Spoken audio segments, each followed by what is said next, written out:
This is Magda Rodriguez reporting on assignment 5B, Ring Family Farm. Purpose of this assignment is to organize the expense records of the Ring Family Farm. We started with the expenditures first and converted that into an Excel table, which we named Checkbook. We then made copies of the table in order to do the other exercises in this assignment.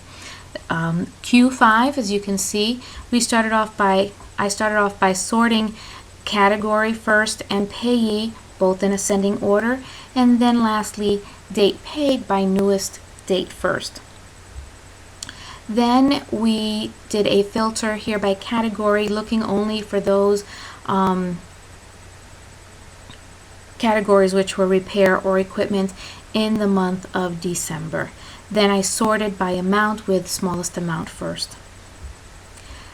Next, we went and filtered for payees that included the word vet in the name, and we added a total line with the total amount for those three payers at the bottom of the chart, of the table.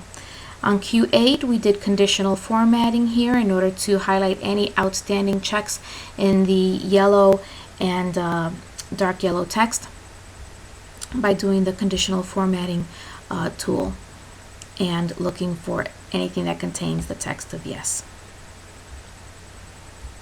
Next, we went to the table and we sorted the categories. Then I converted back to a range in order to do the subtotal, and this is how I was able to get the subtotal under each category with the subtotal amount under the amount column.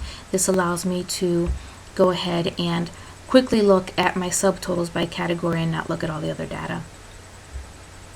Then went to Q10 and 11 where I created the pivot table and the pivot chart. For my pivot table, I did use the report layout show in compact form, and then for the pivot style, I used the pivot style dark 2.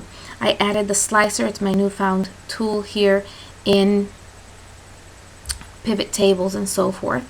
And what I did was I reported for all the category expenses for the months of October, November, and December with their subtotals for each month. And then here, of course, is the graphical view of that pivot table in this pivot chart.